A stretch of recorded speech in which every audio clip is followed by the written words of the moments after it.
All right, so today we're taking a deep dive into the Singapore market, you know, trying to really get a feel for what's moving and shaking. Mm. Luckily, we've got the investing Iguana to help us out, give us some insights. Always a good guide to have. Yeah, we've got a couple of key things to look at today. Got the SG Morning Call report, Okay. and we've also got the latest T-bill auction results. Interesting. So hopefully we can kind of piece it all together, what happened, but more importantly, like, what does it mean? Yeah, exactly. Yeah. What are the implications for us as investors? Yeah, exactly. So maybe we could just start off by setting the scene. Like, how did the market open today?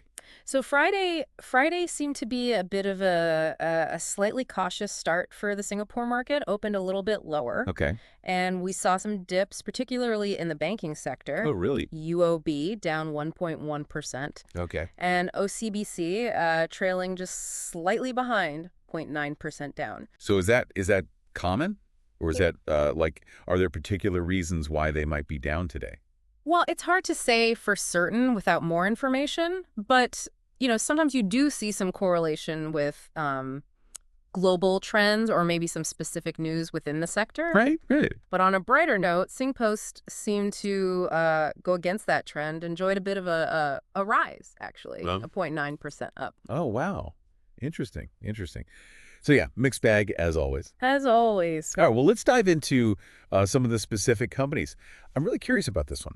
CDL Hospitality Trusts, you know them.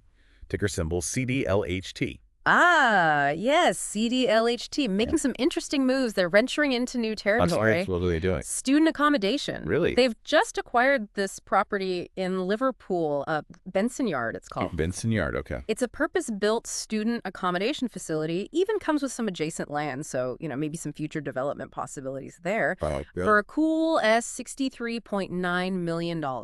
That's a big investment. It is. And, this is actually their first step into this kind of property market. Interesting. So a bit of a bold diversification strategy, you could say. So, for someone like me, long-term investor, always trying to think about the long game, what do you see as the potential, I guess, benefits, but also the risks of a company like this, diversifying their portfolio? Right. Well, the potential benefits are pretty clear. Student housing, it tends to be a pretty resilient market, Okay. especially in a city like Liverpool. You've got a large student population there. Right. And so it could offer, a new and potentially a very stable revenue stream for CDLHT. That makes sense. But what about the risks? There's got to be some downsides, right? Of course. It's, it is a new market for them. And we have yet to see how effectively they can manage and operate these types of properties. Right. Yeah, it's a different beast, right, from hotels and resorts. Exactly. And you've also got to consider that student housing demand, it can be a bit sensitive to things like, university enrollment rates, government policies, that sort of thing. Right. Well, So there are definitely some factors to keep an eye on. yeah. Well, I mean, this will be interesting to watch. Definitely one to follow. Absolutely. Okay. Let's move on to another REIT. Cromwell European Real Estate Investment Trust. Okay, yeah. Cromwell REIT.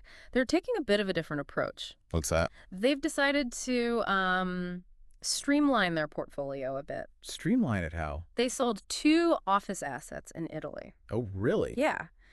Fetched a pretty decent price, actually. $29.6 million.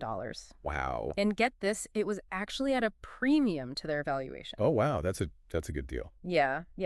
And, one of the interesting things about this is that it reduces their exposure to the Italian government. With all the economic uncertainties in Europe right now. Right. That could be a pretty strategic move. Yeah, it makes you wonder if you're kind of expecting things to get a little bit tougher in Italy. It does make you wonder, doesn't it? Yeah.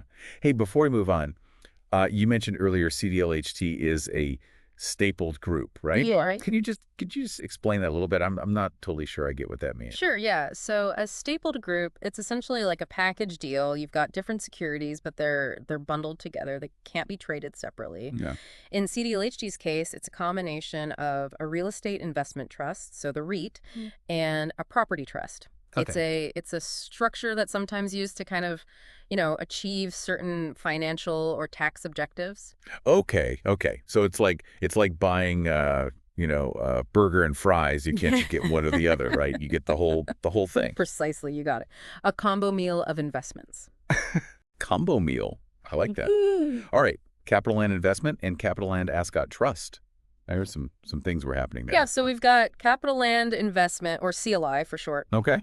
And they've sold off some of their stapled securities in Capitaland Ascot Trust. Okay. Class. Okay. So this actually reduces CLI's holdings. Okay. And it changes Class's status from a subsidiary to an associate. Okay. A little less control, a little more independence for Class. So, I mean, for investors who hold either CLI or Class, like what does this change in relationship actually mean for them? It's a good question. Essentially, CLI is going to have less direct influence over Class. Okay. Class, on the other hand, gains a bit more autonomy. Okay. But that also might mean a little less support from the parent company. Oh, interesting. So it's a trade-off. Yeah. Could potentially impact Class's future strategy. Okay. How they grow, what direction they take.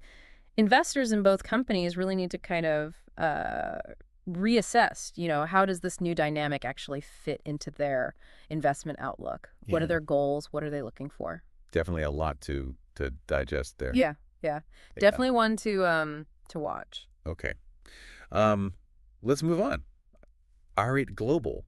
I think there's some news coming out of Berlin. Is that right? Yeah.